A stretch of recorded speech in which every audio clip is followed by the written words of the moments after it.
Exploding machinery. It's melted the fins on the cooling fan. I'm stepping outside of my comfort zone. I've been thinking long and hard whether or not I should share this next bit with you. It's either a peak or a trough. August looks as though it's going to be the best month in the company's history. We have been really quiet for new leads. But either way, I'm excited for things to come. I have a good feeling at the moment. All that and so much more on this week's episode of Behind the Cleans. I'm Lee, this is Vapor Clean. Let's see behind the cleans.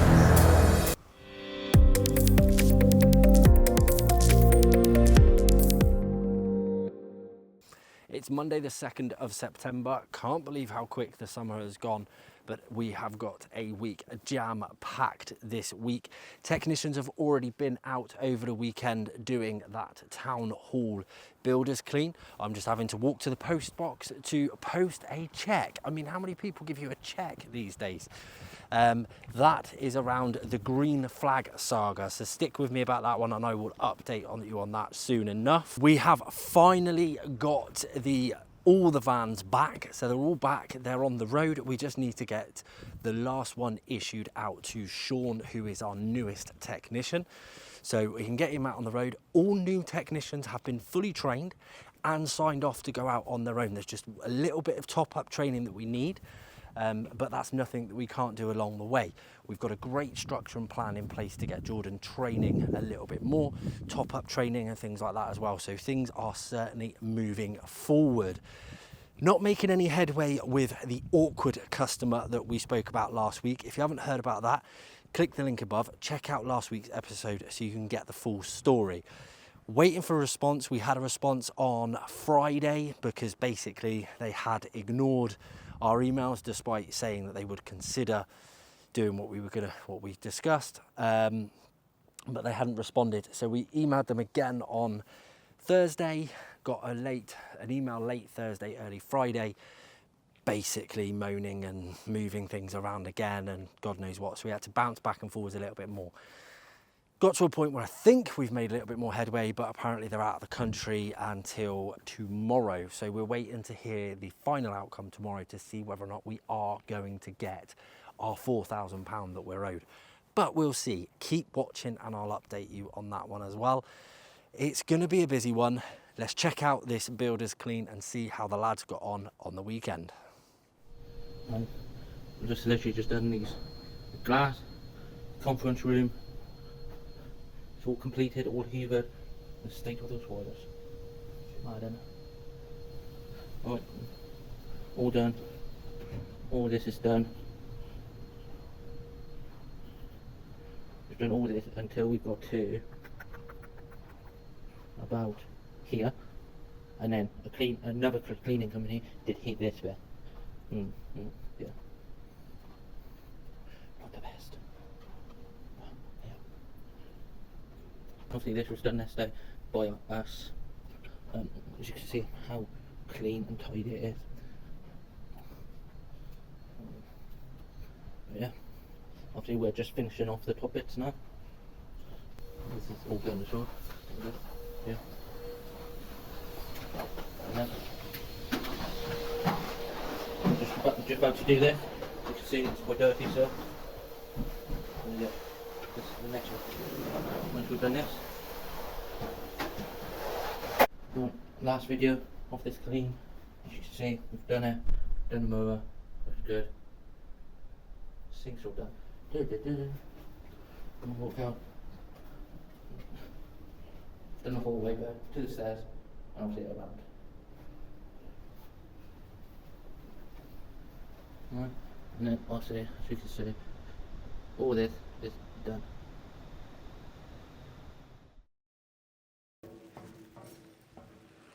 Where's the machine?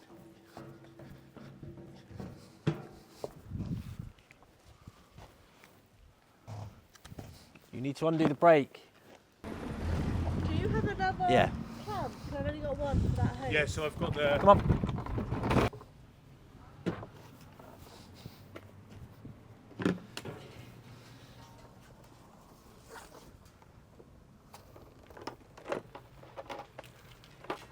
In, Eric.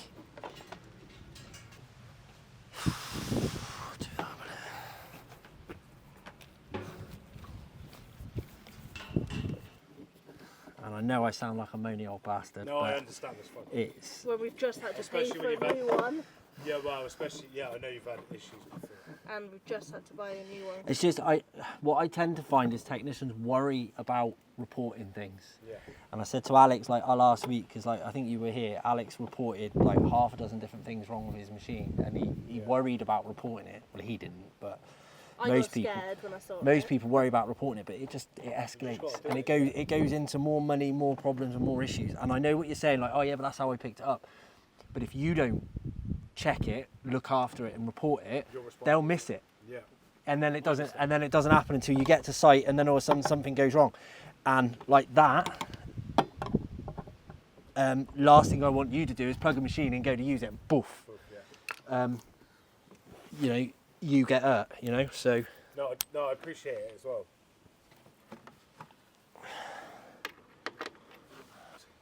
That's not. I was going to say, what's that? I don't.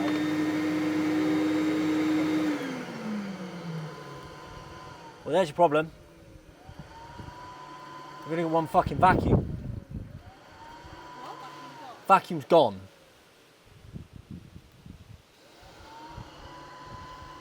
So, just to reiterate, vacuum 1, vacuum 2. You always have both vacuums on. So whenever you're vacuuming, you press vacuum, which in whatever order, you always press 1, press 2. So it was only running with one It's only running with one vacuum, so it's only running at 50% power, which it's never gonna fucking do the job right. It's not doing it at the moment. I think I'm gonna have to unplug it anyway because we've got an old machine up there, so I'll whip a vacuum out quickly and swap it over. But it'll take me about 5 minutes to swap the vacuum out. The pump's gone. See this here? I'll show you properly in a minute. But this here goes up through to the top there, which is the filter that you undo, right? So water going to that. And the waste, this is the reason you don't move it, because basically, obviously in the middle you've got the clean tank. On the outside you've got the waste tank, so it's a tank within a tank. But this has to go through, like the air has to come in the machine into the waste tank, up to the top, and then down a pipe, which is what comes down here. So the waste tank essentially is open. Yeah, there's a filter there, but liquid will go through it. So once it goes up and over and down that pipe, it comes down through here into there, which then basically goes under this metal plate that you can see here, and comes up there, through the vacuum, down again, then comes underneath, back up into this one, round, and then goes out. So the only way you avoid it So- is by not moving it about once it's got water in it. So basically, there's two reasons why water can get up there. Either it moves, either you move it, well, 3 I suppose. Either you move it, you let it overfill, which this should have a cut-off valve on it anyway, but they don't always work. Morning, Scott. You right? Afternoon, Ian. You right? Morning. I wish it was morning. I might get the time back. What was the third reason? The third reason is there's like soap suds in the carpet. So if you're cleaning the carpet and you see it like all foam up and get really soapy, stop. Because the soap suds go into the tank, it instantly goes to liquid, then it goes down straight in there because it hits the hot air and everything else, and that can blow the vacuum. But the minute the water goes on that, it blows the vacuum up because it's water and electrics. They don't mix, funny enough. It's crazy how that's all exposed to it. Have you unplugged it? No. Oh, take me. It's plug and play. This bit's alright.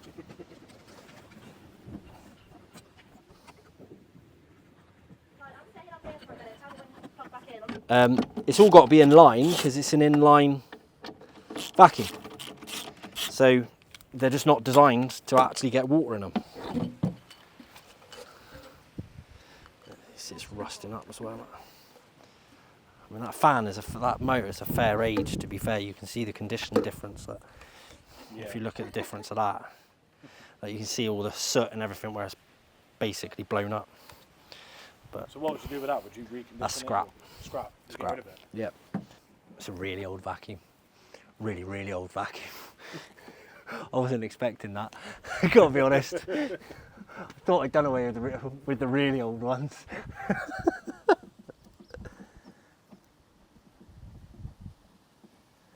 I wonder if I should change both fucking vacuums.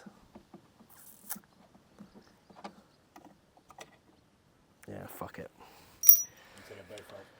I'll take both vacuums out because I think I'll check the other one as well, but I got a feeling the other one will probably be a newer one. Yeah. Which the newer vacuums are higher rated anyway, so they're higher power. Plus, because it doesn't make sense to put two different vacuums in together. So, Yeah, one might be more powerful than the other. well, they definitely are. I know they are. That's why I say one's an old vacuum, one's a new vacuum, because the heights, that's why the heights are different. I can take the stands out, it's fine. It's just not a fucking 5-minute job.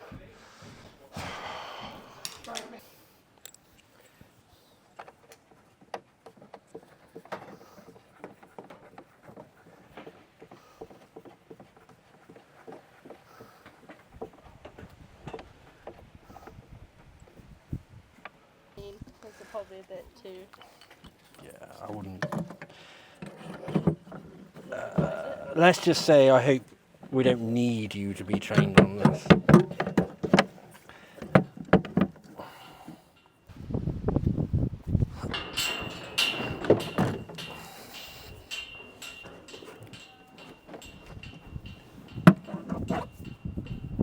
Oh, that'll be the next call.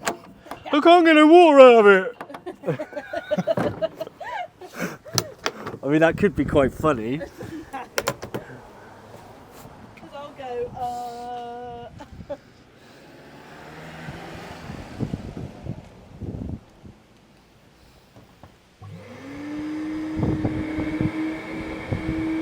Did you make it to Trident to get that plugged in? I've got to do it tomorrow. Tomorrow, is it? About 1:30. It's driving fine, so It's probably something really stupid, but it just drives you fucking insane, frankly. yeah, I've got a side to you, mate. Like I said, you've only just got it back. Oh, it's just a nightmare, isn't it? But You must be Trident's #1 customer. Boy.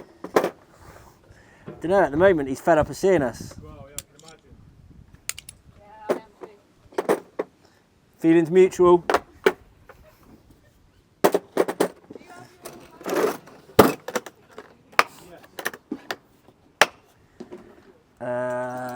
That's the broken one. That's the broken one. There's nothing in my hands. Apart from this, actually. Want to try that? Oh, bloody hell. Yeah, I'd say this went up in flames. It's melted the fins on the cooling fan on the top. No, this is not a TV, it's an extractor fan.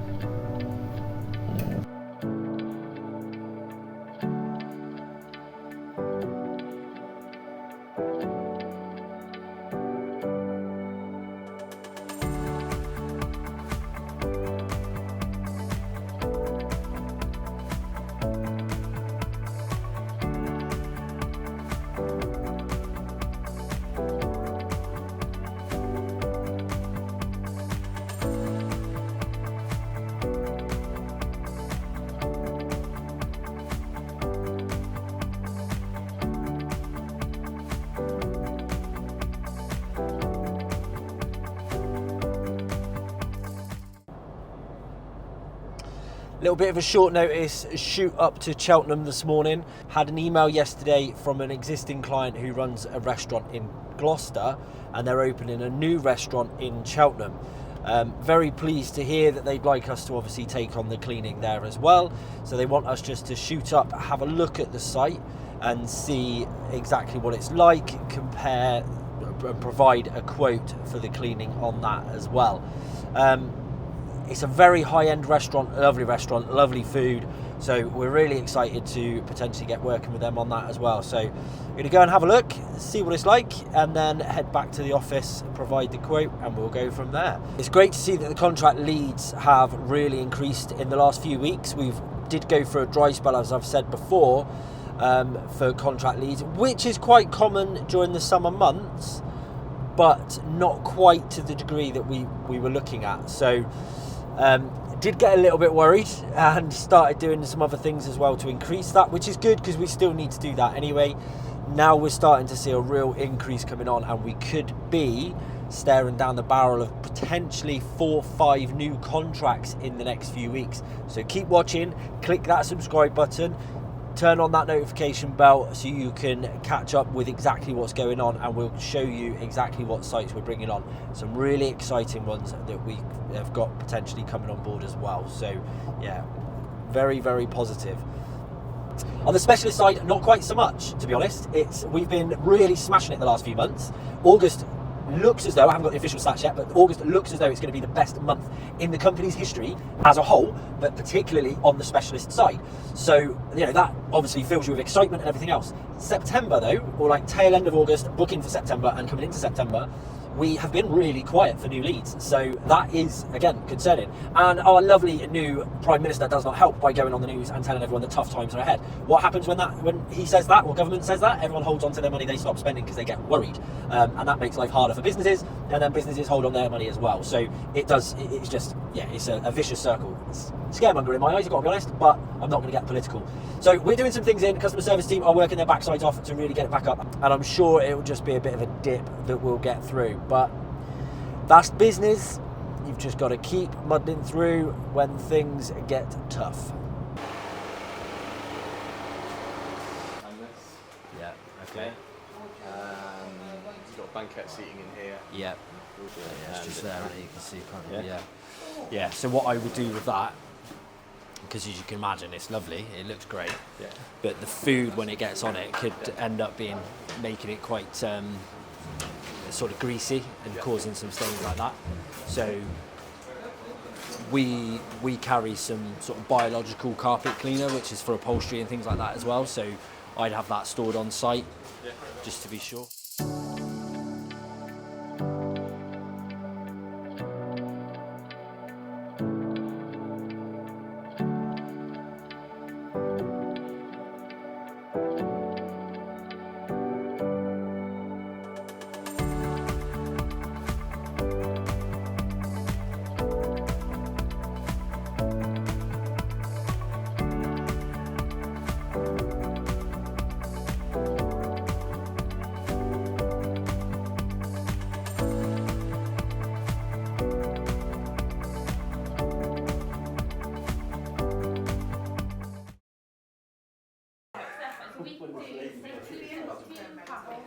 Danny's been working really hard on a new marketing strategy. She's done everything from the first step right the way through to get it up and running and working.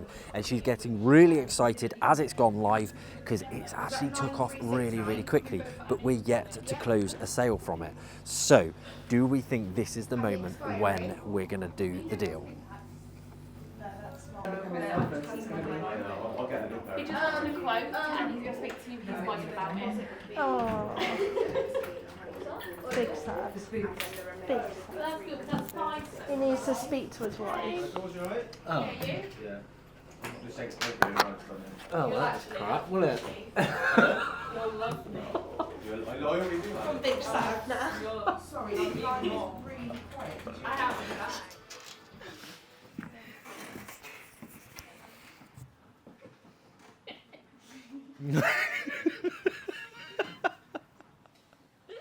Can I ask why? So, it's actually a condition, Lee. Not gonna lie. What, lasyitis? I am allergic to temperature change, and when the temperature changes and I get too cold because my feet are really warm, then my feet will swell and then I can't walk. That's actually true, and it's all over Kim? my arm. You call it rashes, don't you? Yeah, it's all over my arm. Has Maddie got a temperature medical condition on her medical form? Probably doesn't actually. Because I don't know if you're taking the piss or not. She's actually serious. I'm As soon as absolutely the weather serious. changes, she comes out like a massive blotch. Yeah, I'm like really rashy. It's on my wrist from when my rash is cold. I could get my feet out, but that's really hard. Please. There you go, you might get some more followers. People might have It's a real thing. It's called urticaria. So I am going to search it. Not that I don't believe you, but like, I've never heard of it. you could be taking the piss out of me quite badly. Discrimination. Oh, let's not go down that fucking road again. Oh, please. It's just coming up for 6:30 on Thursday. I'm just wrapping up after a busy day. I've been thinking long and hard as whether or not I should share this next bit with you. It does kind of put me out of my comfort zone to share this sort of information, but for a couple of reasons. Number one, I said when I started the Behind the Clean series, it would be open, honest, and we'd share everything we could. And number two, this is one of the biggest issues with any business, really. One of the biggest challenges with any business, really, which I think people don't always understand. Now, we're a growing business, we're growing very fast, and we're doing really well. You know, we're posting record revenues, record profits every month. But growing comes with a lot of its challenges, and obviously you've seen all the challenges that we've been going through over the last year or so, really, since we've been doing Behind the Cleans. And the one place that hits the hardest is cash flow. So with all the growth plans that we've got in place, cash flow has been tight, and we've got to keep a very close eye on it. Now, I've had to make a very difficult decision, to the sense that I felt like we needed better cash flow than we've got. It was going to get difficult. So that's been kind of stressing me out a little bit as well. And I made the decision recently to take out a loan for the business to make us that bit stronger and give us more capability to continue to grow. The problem is with that is I have to give a guarantee as part of the business, so that gives me a bit of a risk, quite a lot of risk actually, if anything should happen to the business, and puts quite a lot of stress on us, which is all fantastic when the business is going great guns, which it has been, and then all of a sudden you get into times like we are now, and you know, all right, it's been a couple of weeks, and I honestly believe it will turn around, but I'm looking up at the board, and we are currently £13,000 away from where we should be by end of play tomorrow. Now, do I believe the team in the office are going to book £13,000 worth of business tomorrow? Unfortunately not, I don't. So then you start worrying or wondering whether or not you're going to hit target this month, and how much pressure that then puts on the business. So it is challenging, but that's the decision I've made. I will stand by it, because I will stand by the business, and I believe we'll just carry on pushing through, and we'll get there in the end. It's just going to take hard work, hard graft, and dedication. The other thing is, as well, is what people don't realise, is the costs that come into it. So although we're posting record profits and record turnovers, you've got to be looking at what things actually cost. So for example, the van that we had to repair last week, if you haven't seen that, click the link above so you can check that out. The repair cost was £600. Now, that's not £600 worth of work. We've got to find that from £600 worth of profit, which what they actually say is you should times that by 10 to find out how much revenue you've got to make. So that means we haven't got to do £600 worth of work, we've got to do £6,000 worth of work to pay for that £600 bill. The £600 bill that we haven't budgeted for, on top of all the other repair bills that we haven't budgeted for. So yeah, that's the challenges, and that's why, you know, it stresses you out, obviously, basically. But there we are, that's today done. I'm going home to get some rest, and I shall be back at it again tomorrow morning.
Some customers you just really want to work with, and I've just got off the phone with the restaurant customer that I went and visited on Wednesday, and I'm just really keen to extend this relationship we've got with that client, and work within that site. Now, it's a lot of hours for a restaurant. And the cost in my eyes is, you know, it's a lot of money. It's not to be stiffed at. Now, don't get me wrong, the value that we've added into that is huge. We've put lots of different benefits in there to really give lots of value. But ultimately, they're a startup restaurant. This is a new restaurant, and that's a big undertaking for that many hours to choose. So really good conversation with them, but I'm kind of on the edge of my seats, really crossing my fingers, because it's one that I really want, and I'd really like to work with them, but I don't know if we're going to hear about today. You're going to have to carry on watching to find out if we hear back, because that is going to be a celebration and a half, because myself and Ashley are really excited about working with that client. So we'll see.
Well, that is it for this week, but you're going to have to come back next week to see whether or not it's going to be the positive week that I think it's going to be. Don't want to tempt fate, but I have a good feeling at the moment about next week. I've had some really positive conversations with some potential new contract customers, and I'm waiting to hear back from them. We didn't hear back from the non-paying fraudulent customer. I'm going to call them that from now on, I think. So that's got to be chased up as well. Danny's off next week. The customer service team have some catching up to do, despite some really good headway made today. So don't miss out. Click that link below, turn on the notification bell, and I shall see you next week behind the cleans.